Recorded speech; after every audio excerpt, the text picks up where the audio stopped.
who is Kang? And he goes, who I need to be. Yeah. I like that. So it's like people ask the question, who are you? And I could read you my document, you know, the statements that I'm living into and who I'm creating myself to be every day. But really, in any moment, I wouldn't say who I need to be, but if you ask me who are you, who I'm creating myself to be in this moment, who I want to be. And you could say, who would I need to be? Cool. Like we talk about that. Who would you need to be to get on a flight, go to India and enroll 20 people?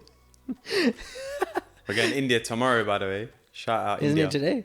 Oh shit, today. Literally in a couple of hours. After this.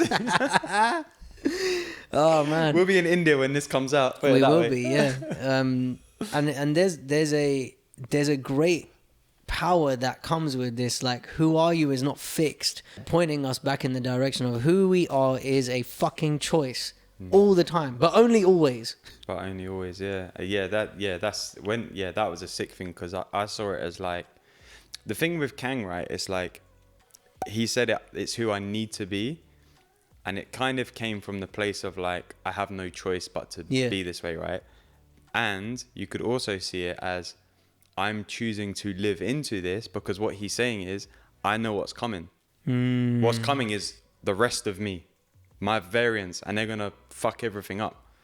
So I need to be the person, because he says it to Ant-Man. He goes, I know what's coming. He goes, just more of me. And basically, I want to be the one that stops the inevitable of what they're creating, which is just pure multiversal chaos. So he's like, I'm choosing to be the one that is making a stand for that's not happening. And he kind of gets exiled by the other Kangs and stuff. But he's like, this is who I need to be, because I'm taking a stand for like what they're allowing to happen is chaos. I like this as well, because there's a breaking point when you want to change your life. We were talking about someone who's in our friend circle, shall we say, just before this. You know who I'm talking about. Who you are looks like a fixed point. And who you would need to be to change your life, it's like that. You gotta be, I don't have a choice but to change. And that's why I love high levels of commitment. That's why I paid my coach for 2 years up front. That's why I'm paying the ultimate coach 200 grand. It's who would I need to be? One, to make the fucking money in the first place. And two, to make the most out of that. You know, like, start living into it already. Be that way now.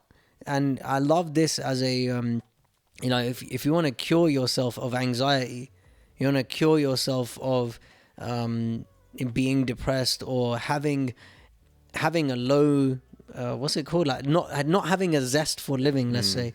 If you want that, who would you need to be to create it? Because it's not just going to land on your lap because you're doing morning meditation. Yeah. Well, here's I got nothing against meditation, by the way. I like it. Meditation's great. It is. Becoming as big or as small as you want is a metaphor for the way we create ourselves. I'll say that one more time, Hef.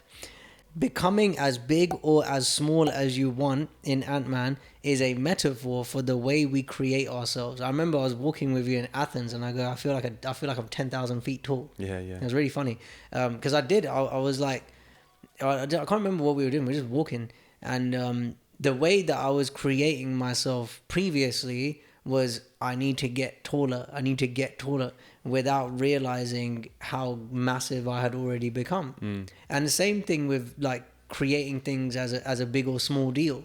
So that shame and guilt that Janet's feeling, she can create that to be enormous. Oh my God, look how bad. Or she can create it to be small. Oh yeah, I was doing the best I could. I was doing the best I could with the thinking I had at the time. I'm not going to give myself a hard time for it, because I'm not being that way anymore. Yeah. So if I talk about it, I'm not giving me a hard time. Doesn't matter if you do. And I don't think you will, because you're my family. We can create things to be an enormous Ant-Man sized problem or a small Ant-Man sized problem. This is really important for all of us. Like, who are we creating ourselves to be? And if we're creating ourselves to be this gigantic figure, it doesn't mean that it has to be arrogance and ego and all that. It could be like, yes, I'm an enormous figure and I'm doing great things in the world. And it doesn't have to be, arrogant or up my own ass. Yeah. Yeah, I love that. That's a great, yeah, it's a great show. Because I was trying to think about something for the big small thing, but that, yeah. It's like, it kind of reminds me, you know, like in Super Mario when you have the mushroom and it's like, Yeah. like it's kind of another way of seeing it is like it's an expanding of your consciousness or like an expanding of your being. You can see like how much more Ant-Man is capable of when he becomes big. Not that it's like less so when he's normal size, but like he just, you know, he can reach further, he can affect more things, you know, he can have a larger say in matters. He was like destroying buildings and stuff. You know, I think he like grabbed that ship out of the sky and all of those things.